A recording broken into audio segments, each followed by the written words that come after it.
Salam alaikum, bonjour.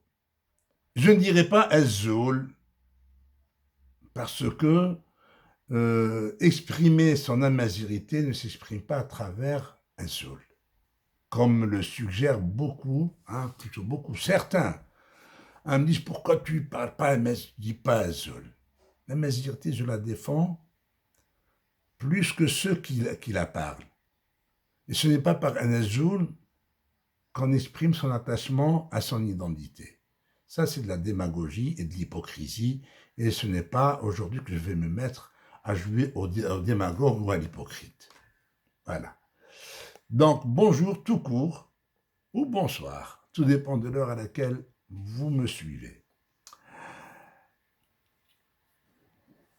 Le pouvoir algérien, le régime algérien est en panique. Alors, aux amis arabophones qui me suivent, je leur dis que cet enregistrement est disponible en langue arabe et ils peuvent le suivre en arabe. الخاوة اللي معربين نقول لهم بلي هذا التسجيل هذا الموضوع راني مسجلو باللغة العربية في تسجيل آخر تقدروا تشوفوه بالعربية باش ما تبقاوش تقولوا ما كاش بالعربية. Voilà. Donc le régime algérien est en pleine panique. Pourquoi?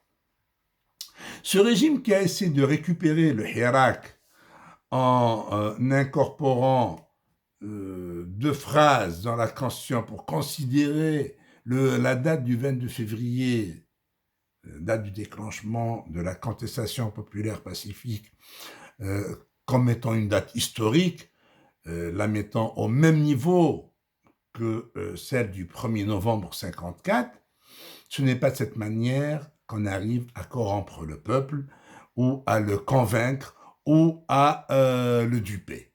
Alors, peu importe ce qu'on cherche à faire, ça ne marchera pas. Ce Hirak, cette contestation réprimée de manière féroce par le régime, puisque pas un seul jour ne passe sans que des activistes algériens ne soient convoqués par la police et ne soient traduits devant des juridictions de différentes wilayas du pays. Alors,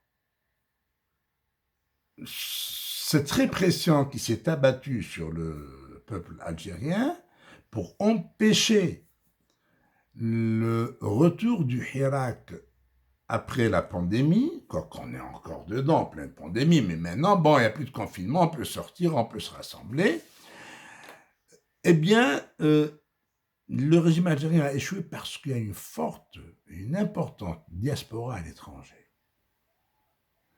Alors, elle s'est déjà manifestée à plusieurs reprises, mais là, hier, dimanche, pour la deuxième fois, la diaspora algérienne en France est sortie en force, notamment dans les rues de Paris, et cette sortie n'a pas manqué d'attirer l'attention des grands médias français. Deux importants médias que sont l'AFP, l'agence de France Presse, et le quotidien Le Figaro ont parlé de cette manifestation aux grandes dames du pouvoir d'Alger. Parce que pour le pouvoir d'Alger, quand le quotidien L'Opinion, un tout petit quotidien, consacre 2 pages payées rubis sur l'ongle, consacre à l'Algérie, à son régime, pour dire que tout va bien en Algérie, là, la presse française est bonne, il n'y a pas meilleur. Quand France 24 invite Tebboune ou invite Bourkadoum pour dire que tout va bien dans le meilleur des mondes, c'est la même chose. Donc, le régime algérien ne trouve rien à redire sur la presse française, mais quand cette presse parle de la contestation populaire, parle du refus du peuple algérien d'un régime illégitime, un régime impopulaire, là, il y a problème pour le régime algérien, et cette presse française n'est plus en bonne grâce chez cette bande, ce gang du pouvoir. Deuxième point qui fait paniquer le régime, après donc, le retour du Hirak dans les rues de Paris, Le deuxième point, c'est le procès de Khalim Tabou qui devait se dérouler aujourd'hui au tribunal de Koléa, et pour la 5e fois, le procès a été reporté. Cette fois, il a été reporté pour le 26 octobre prochain. Pourquoi ce 5e report du procès de Khalim Tabou? La raison est toute simple. Si Khalim Tabou est jugé, il écope au minimum de 5 ans de prison. 5 ans de prison pour Khalim Tabou, c'est la fin du régime algérien. C'est-à-dire que le régime algérien va signer sa condamnation à mort. Voilà.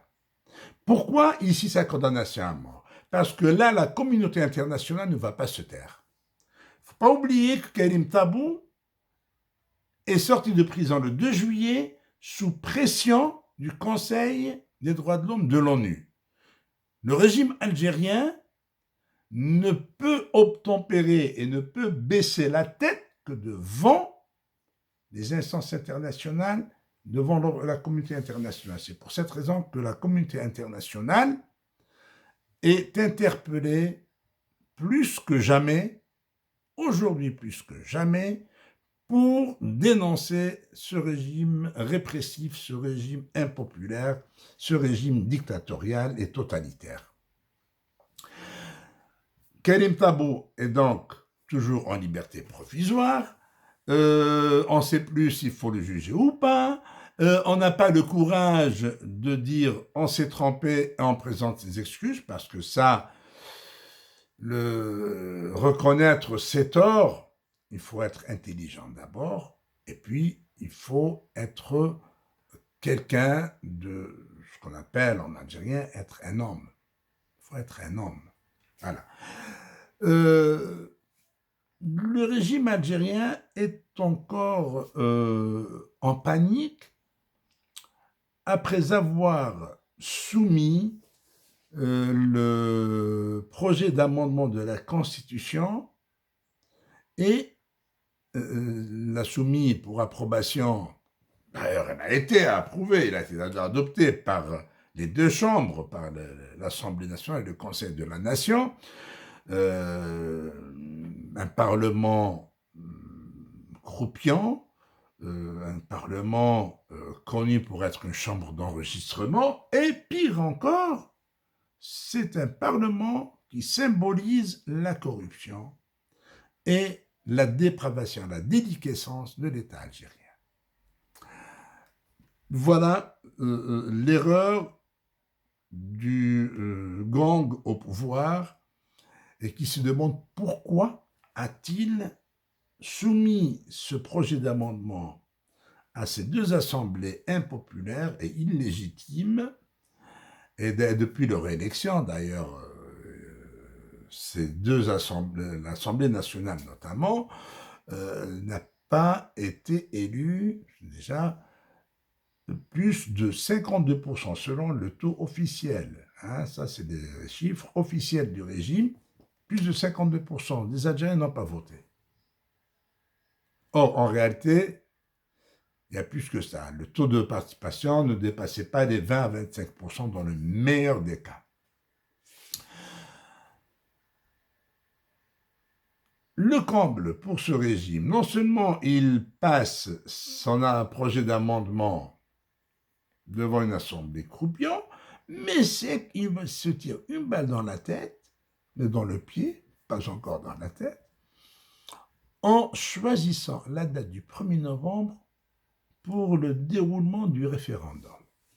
Alors là, c'est pas qui c'est cette lumière, hein, ce brillant, hein, qui déborde d'intelligence, qui a été proposé et suggéré à ce que la date du 1er novembre soit retenue pour le déroulement du référendum.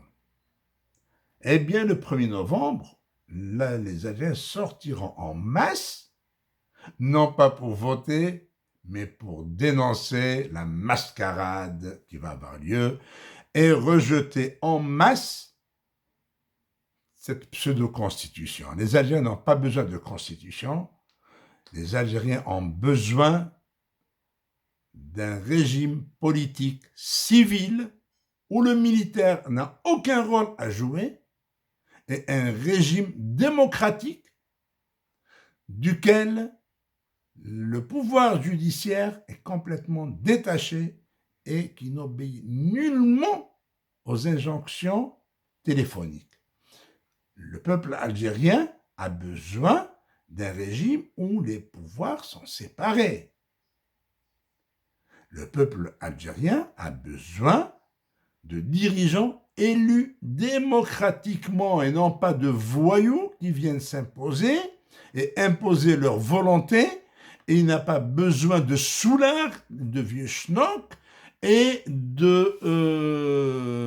d'individus qui n'ont que leurs intérêts en tête et qui ne se désintéressent totalement de l'Algérie. On sait ce qu'ils ont fait de l'Algérie. Parce que ça, c'est ceux qui sont aujourd'hui au pouvoir sont ceux-là même qui côtoyaient les Ouyahia, Slal, Jamal Ould Abbas et obéissaient aux ordres de Abbas Bouteflika et de son frère cadet, Saïd Bouteflika, qui ne vient pas duper le peuple algérien et lui raconter, essayer de lui faire avaler de grosses couleuvres, comme quoi il y a une Algérie nouvelle, cette constitution marquera le point de départ d'une ère nouvelle. Une constitution adoptée par une assemblée croupion, c'est ça qui va marquer l'ère nouvelle? Non, vous ne pouvez pas duper le peuple algérien. Non. Le peuple algérien est plus fort que vous. D'ailleurs, il ne vous reconnaît même pas.